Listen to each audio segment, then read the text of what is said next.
جب کوئی شخص جھوٹ بولتا ہے تو اس کے منہ سے بدبو نکلتی ہے۔ عام لوگ تو نہیں سونگھ پاتے، لیکن اللہ کے نورانی فرشتے وہ اس کو محسوس کرتے ہیں، ان کی حساسیت اس بدبو کو پا لیتی ہے، اور پھر اتنا تعفن ہوتا ہے اس جھوٹ سے نکلی ہوئی بدبو سے کہ فرشتے 1 میل پیچھے ہٹ جاتے ہیں، رحمت کے فرشتے۔ اور اگر جھوٹ چلتا رہتا ہے تو فرشتے پیچھے ہٹتے چلے جاتے ہیں۔ مجھے بتاؤ کہ ایک گھر میں باپ بیٹے سے جھوٹ بولتا ہے، بیٹا ماں سے جھوٹ بولتا ہے، ماں بیٹی سے جھوٹ بولتی ہے، بیٹی بھائیوں سے جھوٹ بولتی ہے، بہو ساس سے، اور ساس جو ہے وہ بہوؤں سے جھوٹ بولتی ہے، تو اس گھر سے تو بدبو کے ببھوکے اٹھ رہے ہوں گے، تعفن اٹھ رہا ہوگا۔ اب اس گھر سے رحمت کے فرشتے کتنے میل دور ہٹ گئے، اور گھر میں بے برکتی، نحوست، نہ اتفاقی، نہ چاکی، لڑائیاں، جھگڑے، دھینگا مشتی، فساد۔ ہم نے کیا سمجھا کسی نے کالا جادو کر دیا، ہم نے کہا کسی نے بندش کر دی، ہم نے کہا کسی نے تعویذ ڈال دی۔ اب دوڑے بابوں کے پاس، اور وہ تو بیٹھے اسی کام کے لیے۔ اگر وہ کہیں کہ نہیں یہ جھوٹ کی وجہ سے ہوا ہے تو ان کا تو کاروبار وہیں ختم ہو گیا، تو انہوں نے بھی تو اپنا ڈیرا چلانا ہے۔ تو انہوں نے کہا تو وقت پہ آ گیا ہے، اگر 1 دن لیٹ ہوتا تو تعویذ چل جانے تھے، تیرا کک نہیں رہنا تھا۔ اور پھر ہر اتوار کو جا کے بابے کے دربار پہ اس کی چوکھٹ پہ کولی دھرنی پڑتی ہے، جو ہے وہ حاضری دینی پڑتی ہے۔ اب تو سب نے یہ کام شروع کر دیا ہے، وہ سارے ٹھیے لگا کے بیٹھ گئے ہیں، لوگوں کو بتا رہے ہیں تیرے اوپر جادو ہوا ہے، تیرے اوپر ٹونا ہوا ہے، تیرے اوپر بندش ہوئی ہے۔ کیا تماشا بنا کے بیٹھ گئے، اور کیا بندش کیا تھی، ٹونا کیا تھا، کالا جادو کیا تھا۔ رحمت کے فرشتے روٹھ گئے ہم سے۔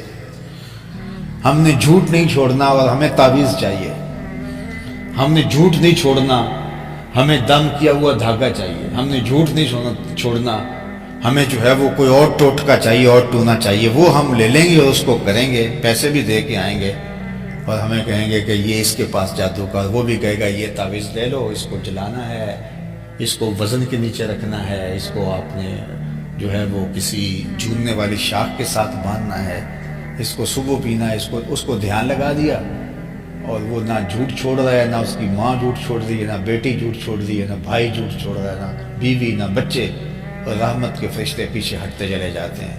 تو ایک تو گھر میں نحوست یہ، اور دوسرا جو جمع شدہ پونجی ہے وہ پھر جمع ان عاملوں کے پاس ہوتی چلی جاتی ہے، اور ہم ابھی تک سمجھ نہیں پائے کہ ہمارے گھروں میں نحوست کا سبب کیا ہے۔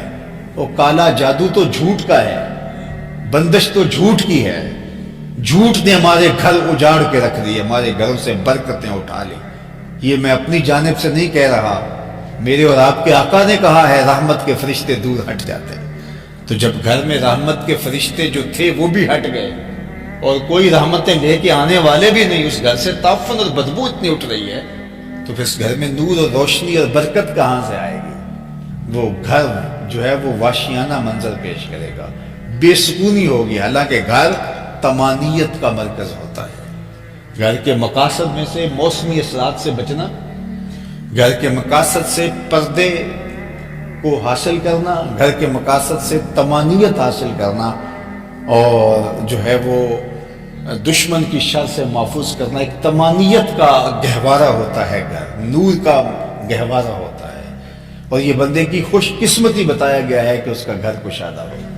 لیکن کشادہ گھروں میں بھی بے برکتی اور وحشت، اس لیے کہ وہاں سے ببھوکے بدبو کے اٹھتے ہیں، اور رحمت کے فرشتے بستر گول کر چکے ہیں، اور وہاں رحمت کے فرشتوں کا بسیرا نہیں ہے، تو پھر وہ بھوت ہی ہوں گے جن کا تم علاج کرنے نکلے ہو، اور ساری زندگی کرواتے رہو علاج، کبھی علاج نہیں ہوگا۔ علاج تمہارے پاس ہے، وہ تم کرنے کے لیے تیار نہیں ہو۔ تم نے آ کے تعویذ باندھ دیا، اور جھوٹ اسی طرح جاری ہے، تو باندھتے رہو، پورے گھر میں تعویذ باندھ دو، یہ فانوسوں کی بجائے تعویذ لٹکا دو، کچھ نہیں ہوگا اگر تم نے جھوٹ نہیں چھوڑا ہے۔ تو فرمایا کہ 1 میل اللہ کے فرشتے دور بھاگ جاتے ہیں جب کوئی شخص جو ہے وہ اپنے گھر میں اپنے جھوٹ بولتا ہے، اور پھر اس طرح فرشتے ہٹتے چلے جاتے ہیں۔ تو اسلام کا بنیادی نظم جو ہے وہ جھوٹ سچ ہے۔ آج ہمارا تاجر کیا کہتا ہے، جناب اگر جھوٹ نہیں بولتا تو سودا ہی نہیں بکتا۔ تو میں کہتا ہوں یہ جاپان کا کیسے بک رہا ہے، پوری دنیا پہ بک رہا ہے، ہمارا ہی نہیں بکتا۔ یہ ہم نے طے کر لیا کہ ہم جھوٹ نہیں چھوڑ سکتے، اور جب ہم یہ طے کر لیتے ہیں تو اللہ کی مدد نصیب نہیں ہوتی، اور اگر ہم طے کر لیتے ہیں کہ ہم نے ہر صورت میں چھوڑنا ہے تو اللہ کی رحمتوں کو آنکھوں سے برستا ہوا دیکھو گے تم۔ تو سب سے پہلی بات جو حضور نے ارشاد فرمائی وہ سچائی ہے کہ تم نے ہمیشہ سچ بولنا ہے۔ سچ ہی تمانیت قلب کا ذریعہ ہے۔ جھوٹ کو ریبہ کہا گیا، بے چینی ہے، جھوٹ اضطراب ہے، جھوٹ سکون لوٹ لیتا ہے۔ سچ جو ہے وہ تسکین آور ہے، تمانیت قلب کا ذریعہ ہے۔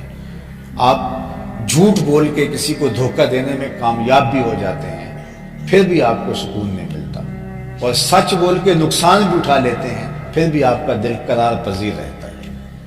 تو اس لیے سچ کو ہی ہمیشہ شعار زندگی بنائیں، سچ کے ساتھ جڑے رہیں۔ ہمارے بزرگوں نے سچ کو ہی شعار زندگی بنایا۔ آپ نے تو بارہا سنا کہ حضرت شیخ عبد القادر الجیلانی علیہ رحمہ و رضوان پہلا سفر جب کر رہے ہیں تو ماں نے 40 درہم سیے تھے اور کہا کہ جھوٹ نہیں بولنا، ساتھ نصیحت بھی کی تھی۔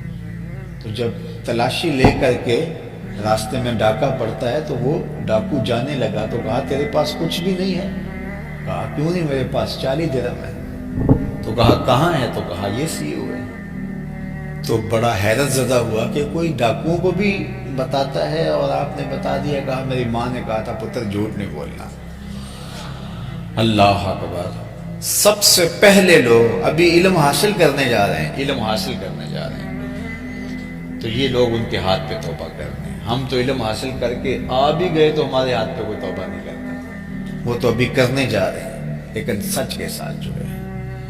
تو آج ہمارا المیہ یہ ہے کہ ہمارے پاس تبلیغ تو بہت زیادہ ہو گئی۔ آج کسی چینل کو اٹھا کے دیکھ لیں، یوٹیوب چینل کو اٹھا کے دیکھ لیں، مختلف سوشل میڈیا نے جو فون بنائے ہیں ان کو دیکھ لیں، الیکٹرانک میڈیا ہے، اخبارات ہے، روز جلسے ہوتے ہیں۔ ماضی میں اتنا تھوڑا ہوتا تھا۔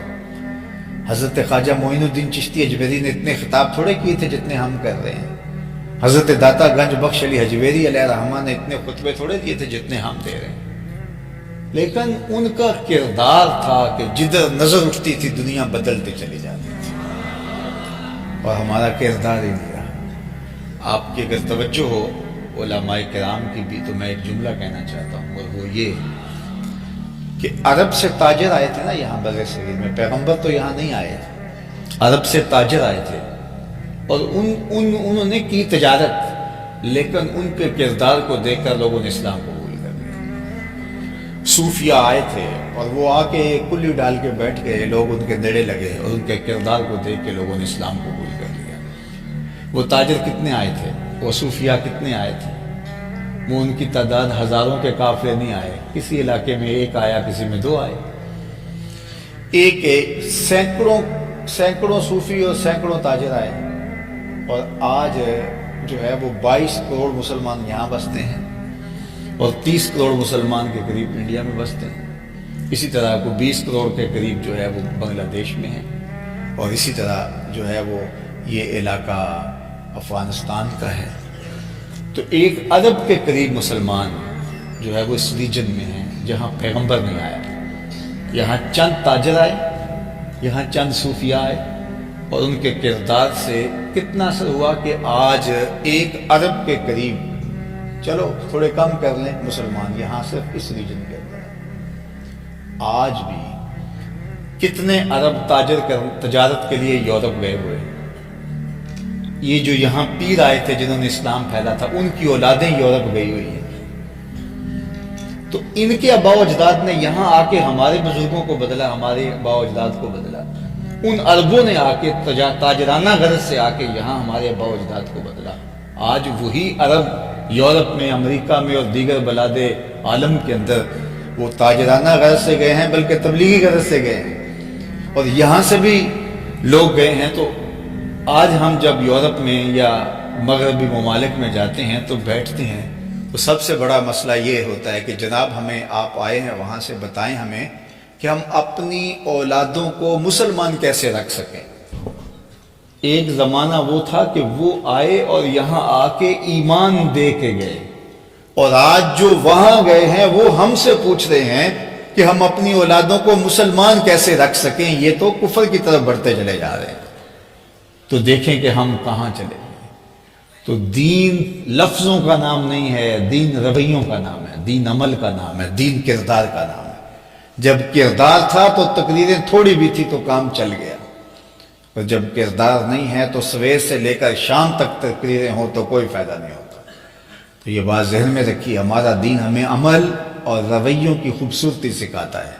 پھر آپ کے ٹوٹے پھوٹے شکستہ لفظ بھی ہوں، بلکہ آپ نہ بھی بولیں، پھر آپ گزر بھی رہے ہوں تو اثر انداز ہوتے ہیں۔